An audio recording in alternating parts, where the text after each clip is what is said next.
Thank you for clicking on the video. Welcome back to the channel. This is another review for the thing about Pam. Now, I missed the episode last week. I checked and I thought that they took a week off because I didn't see an episode up there. And when I went to go and do my notes for this latest episode that came on last night, I saw that it was episode 3 and I was like, wait a minute. Cause I was ready. I was on schedule. I've been staying on top of trying to get these reviews out to you guys in a timely manner. You know, trying not to let no more than a day pass after the show airs, so that, you know, the reviews are fresh and it's, you know, still fresh on your memory. So I apologize that episode 3 is late, but we're gonna do episode 3 here, and then I'm gonna do a separate video for episode 4. So let's get into it. So Pam, she's dreaming about her day in court. It's almost as if, you know how it is. The first day of school, you know, when something, you're gearing up for something, you got a test, whatever it is, 9 times out of 10 the night before you are dreaming about it, especially if it's something you're excited about. You know, I used to dream about my field trips. You know, you're dreaming about the field trip you're going to go on, dreaming about the concert that you're about to go to, you know, that sort of thing. Oh, I'm going to Six Flags in the morning. I can't wait. That's what she was giving. She was excited because she talking in her sleep and everything. Joel, Lacey, Slater, and partner, they are, you know, finding holes in Pam's story. They have looked at her phone records and can see that the cell tower pinged from miles from her house, not like she said. She said that she was sitting outside her house when she was making all of those phone calls to Betsy. That was a lie. Pam, we see her walking with a friend, and she this is a neighbor, honestly. She manipulates the neighbor into sitting in on the trial. She's just like, you know, they told us we can't really sit in on the trial. I can't go into the courtroom until I go to the stand. I just wish that I had somebody that could sit in. And friend like, I'll do it. Girl, I'll do it. I'm your girl. I'm your girl. I will report back. So she's manipulated this lady into sitting in on the trial to report back anything that she hears about Betsy. Mainly anything she hears about Betsy. Before they part ways, the neighbor mentions that the defense has been, you know, around at her house asking her questions, and they had questions about Pam and whether or not, well, they had questions about Pam's car and whether or not the car was really in the driveway. And she's like, Pam is like, and what did you say? And she's just like, I really don't remember, you know. I was watching The Biggest Loser and I really don't remember. So she's, you know, she's leery of neighbor at now, especially since neighbor be talking to everybody. DA Leah, she is at Mariah's job trying to convince her to testify against her dad, you know, trying to make her feel like it's the best thing for everybody. Of course, she's reluctant, but she's going to end up doing it. DA Leah is at the arcade with her daughter, and you know, they're at that machine that's impossible to figure out. You know, you kind of maneuver the little joystick and it goes down and the thing gets you maybe a little teddy bear. Sometimes at the casino it's money, and it always picks it up and then drops it. soon as the thing moves, it's like grabs it, drops. soon as it gets close to the thing and you feel like you've won, it drops it. But anyway, she's trying to figure that out, and the judge strolls on over because she just happens to be in there as well to help her out. She notices that oh, sorry guys, I skipped something. NBC, Dateline, they are making phone calls. They're trying to get in contact with somebody, you know, involved in the case so that they can do a story. They want to do a story on Betsy.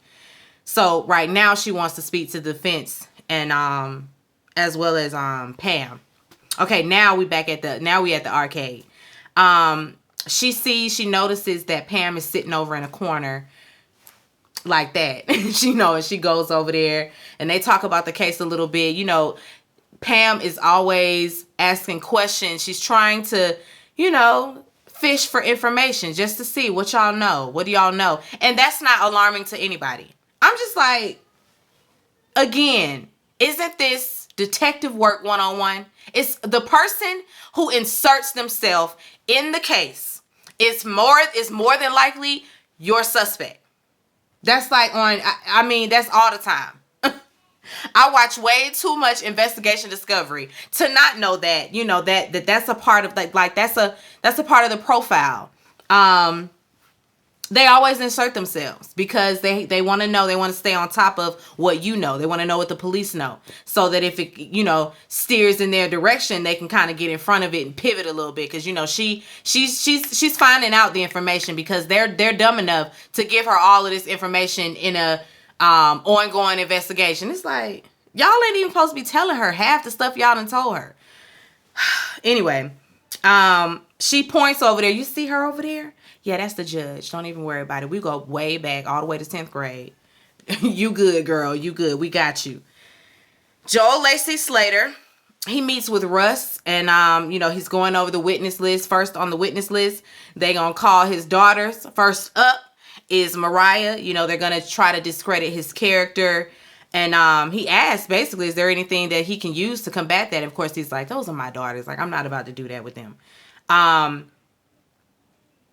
But prosecution have also filed like 9 other motions, and the judge wants to see them in her chambers so that she can, go over all of these motions, even though, like, what's the point? I don't even know what the point is of her trying to do things legally, because they are so incompetent and everything is so illegal. At least it seems that way. So yeah, they got to go sit with the judge. Joel Lacey Slater, he meets with DA, Leah, and the judge, and they want to stop him basically from mentioning anything about Pam. They want to stop him from mentioning the insurance policy. And the judge, because she's biased, she's all for it. She's just like, oh, okay, that sounds good to me. And of course, Joel Lacey Slater is challenging all of that, but I mean, it's really not working because they have their minds are made up. They feel like they have their suspect, and they are gonna roll with that, regardless of what the evidence is showing. Regardless of any of that, they have him in custody, and they just gonna, that's just what it's gonna be.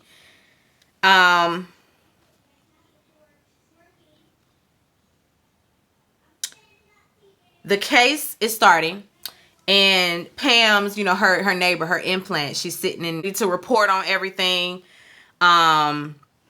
They start the opening statements, and Pam is in the waiting area with the rest of the she's with the rest of the witnesses, and Mariah is in there. She in there, pretending to care, trying to hand her a bottle of water, and of course Mariah's like, I'll take it, thank you. And she goes to put it in her bag, and Pam takes it out of her hand and opens it for her, like, drink this now. And I was thinking, you might not want to drink that. Like, what's in it? What you put in the water bottle? Water bottle ain't had no label on it. It's been tampered with, I'm sure. At least that's what I thought. Mariah gets on the stand. Oh, excuse me. Leah, back on, they're back on the case, and Leah mentions the insurance claim anyway during her opening statement, and Joel Lacey Slater is like, objection. Now, we just said we weren't gonna talk about that insurance policy, and she bringing it up. Mistrial right now. And of course they have to approach the bench, and once again the judge sides with Leah, and so Leah, it's okay that Leah does that. It's like, what is happening here? She says there will be no mistrial, nothing like that.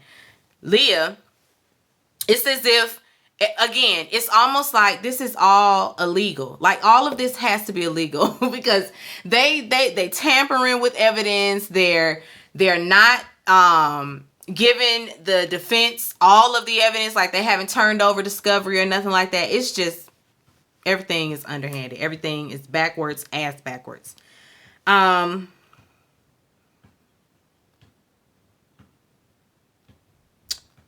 Mariah, she gets on the stand, And she says that she's afraid of her dad. The line of questioning, I mean, she could have said something different, but she testifies that she was sometimes afraid of him. Sometimes it would get bad around the house. Like he and her mom would cuss at one another. They would fight.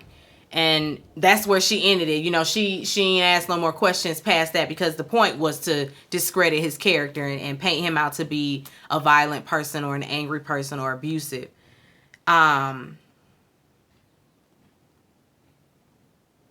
Leah, she ends up releasing one of the officers, because after Mariah went up there, you know, once she comes down and everything, there go Pam again. Ready to console and be doting, and she's just full of shit. But Leah ends up releasing one of the officers, and we see him about to storm out. And of course, Pam got questions. She fishing for information again. Why are you leaving? And he just says that Leah doesn't need him anymore. And she says she gonna take it from here. Girl, whatever. On the stand, the other officer, he's testifying, and he's saying that the luminol photos that they took came back inconclusive. Like there was nothing on it. The camera was broke. You know, they got all these excuses. There's no proof that Russ cleaned up any blood in the kitchen. Or no, they're trying to say that the pictures that they took of all of that didn't come back. You know, there was nothing on the camera, was broke. So they can't say whether or not he did clean blood up or he didn't clean blood up. But there's no luminol photos. Anyway, the whole case is... I was watching this like, I know y'all lying. I know y'all lying. This is a shit show. It seriously is. But anyway, all parties, you know, involved. Joel Lacey Slater. I mean, not Joel Lacey Slater, but the police officers, the judge. Like I said before, everybody is from that town. And so they're all with the mess. They're all with the BS. They're all doing a half-ass job right now. Everybody excluding Joel Lacey Slater and partner. Because these people are just incompetent, like straight up. It's like they're playing in our faces. Like, are you for real? Like, especially the judge. She is like willfully ignorant. Willfully. She don't even mind that she just looked this dumb. Joel and his partner, they having drinks at the bar afterwards. And Joel, of course, is trying to think of how he can, you know, pull Pam back into the conversation.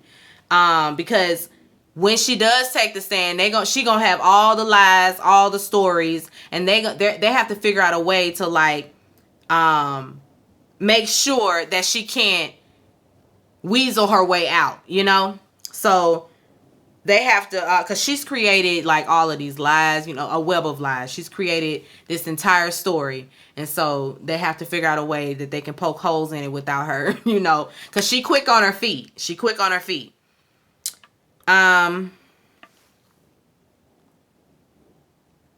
Prosecution, she calls Pamela Hupp to the stand. Pamela get up there lying like she always do. She's saying she was the one that told her to check for cancer. She was the one that told her to go to the doctor. She's such a good friend, you know. She just love her friend. She tells a story about her being disabled. I mean, really laying it on thick. Just lying. And Joel and them sitting over there like, this is some shit here. He can't wait to cross-examine her. It's his turn. And so, of course, he catches her in all the lies. She, again, like, she's quick on her feet. So she can come back with an excuse really fast. Like she can lie really quickly. It don't take her long. She don't have to sit there and think about what she's gonna say. It's just like, well, what about this? Oh, did I tell you I was disabled? I'm like, lady, you are lying. Just really lying, talking about a head injury and all of that.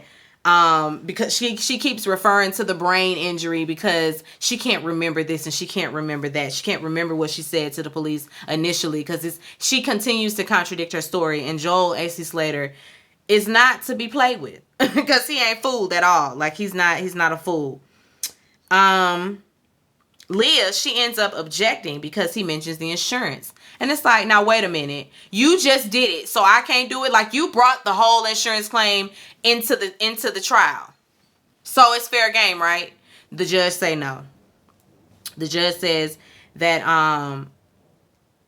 no. First he says he has evidence to show, he got some new evidence. And or did he want to file a motion? I think he wanted to. I can't remember. But the judge, she wouldn't let him talk about it any further in front of the jury, and she just gonna excuse the jury. She want to hear it first before the jury hears it. And of course, once she hears it, now it's thrown out. They're trying to stop every defense that the defense has. It's just like, is this legal? Can they legally do this? I guess they can, because the judge, she all for it. I'm trying to figure out why he hasn't asked her to recuse herself by now. But I mean, maybe will it help? Because the whole town knows each other. Like, everybody went to school with one another. They was in school in 10th grade with one another. It's just like, I don't know. I didn't know how to help Joel Lacey Slater because I was feeling defeated. I was getting a little angry. He asked her, once the jury is out, he asked her again, why did Betsy make you the beneficiary and not a family member? And she gonna say, because Betsy wanted her to set up the trust fund for the kids. Joel reads verbatim what she said to the insurance agent, and now she's pretending that she didn't say that, because she said one was a drug addict and the other was gonna blow the money or something like that. It was some disparaging remarks towards Betsy's daughters, and I don't remember saying that. Remember, like, I remember I told you the head injury. Yeah, I don't remember saying anything like that. I don't remember. And Joel, like, you don't remember, but I'm reading it to you that's what you said. I know you. Listen, it's been a long time. Menopause has happened. Like, I just don't remember. Now she can't remember. Anyway, the judge doesn't appreciate him trying to point the finger at somebody that is not a suspect. And so when the jury comes back, Pam leaves the witness stand limping. I said, y'all remember when it's like when Shanae, when Tommy hit Shanae little BMW, and she come in the courtroom with a neck brace and a walker and all of that, and it's like, girl, it was a fender bender. And ma'am, you are not disabled. You've been prancing around and trotting all around town. The way she walked up in that courtroom and the way she walked up to the stand is not how she left the stand. And the fact that just went over everybody's head except for Joel Lacey Slater and Partner and Russ is amazing to me. I'm just like, now y'all saw her take the stand. Now all of a sudden she got this limp. Okay, Pam girl. All right. Afterwards, the girls they mad about what she said. Run us our money or we suing. That's all we got to say about it. The officer who was let out, and he's a clown. He is a whole clown. But anyway, he walking back in, and she got to give him the sob story, like she's just so distraught and in need of his help. He gonna get on top of it on top of the trust fund situation. She just got that man wrapped. Like, he don't question nothing she say. I just don't understand. Pam, she getting in her car. This is, the next day. And the neighbor is outside. And she's out there running her mouth as usual. And she tells her, Dateline was around here. Did you see Dateline? And she's like, oh, yeah, what are they here for? They were asking me questions about you. And Pam was like, all these people with all these questions that are none of their business, and you just keep talking to them. First of all, sidebar, Renee, girl, you're doing such a great job. I'm just going to say, give Renee her things for this because she's doing a great job. She deserves an Emmy for this performance. She's doing great. I don't even know Pamela Hupp, but I know she's doing her justice. I've seen a few. There's a Snap episode about this whole situation, so go on and tune in. But she's doing Pamela Hupp justice. She's acting just like her. Acting just like her. Anyway, she tells her, you know, that hold on. The neighbor can sense that there's a little bit of tension, you know, after hearing that people are continuously asking about Pam, and Pam, she kind of felt like Pam might have been annoyed. And so she just, you know, backs on out of that situation, out of that conversation, and goes on back in the house. And it's the defense turn to call their witnesses. And so they call, you know, all of Russ's friends, the people he was with at the kickback, and they all testify that Russ was at that kickback from 6 p.m. to 9 p.m. And he also has an expert witness that testified that the phone pinged on a tower right there at Arby's. So he was at Arby's, just like the timestamp, all of that. Again, it proves that this man was nowhere near this lady at the time of her death. That don't matter, guys. That don't even matter. I mean, he 10 miles from home, and they're going to try to make fetch happen. They both give their closing arguments. Leah's is complete bullshit, of course, and the judge, she's just allowing her to throw all kind of stuff in, just throwing the friends under the bus, done implicated them, talking about he handed them the phone, and they went round there to Arby's, and they got the receipt. Ma'am. And he's like, this is complete BS. Because now she's drugged these innocent people into it without any evidence that they did anything. And the judge is just, I'll allow it. Anyway, it's the Twilight Zone. The jury finds him guilty and they sentence him to life without the possibility of parole. I was just flabbergasted. Pam, of course, after that, she runs to the plastic surgeon. She gonna go, you know, she's getting a facelift consultation like she wanted to do. She ain't got no plans on paying them girls, because she go and tell them people at the bank, go ahead and transfer the trust fund money into my checking account. Thank you very much. And them people did it without question. They did it. That's the end.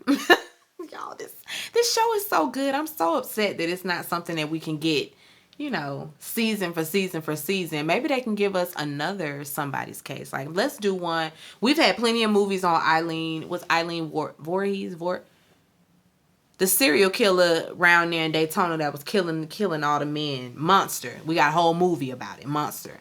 And so I don't think we're gonna be getting no series about her, but they can do a series about a few of these folk out here, you know? Bring a little bit of awareness to what done happened in the world. Because this case is crazy. It's turning around though for me, because at first it was like, now wait a minute. Even though I know that she was convicted for this, I was just waiting. It's like I want it to hurry up and happen. I want her to hurry up and get arrested. I'm ready to go down that road, and I think we steering that way, in that direction. Anyway, be sure to rate, comment, and subscribe to the channel. It's Call Me Busby, and I'll chat with you later. Peace and light.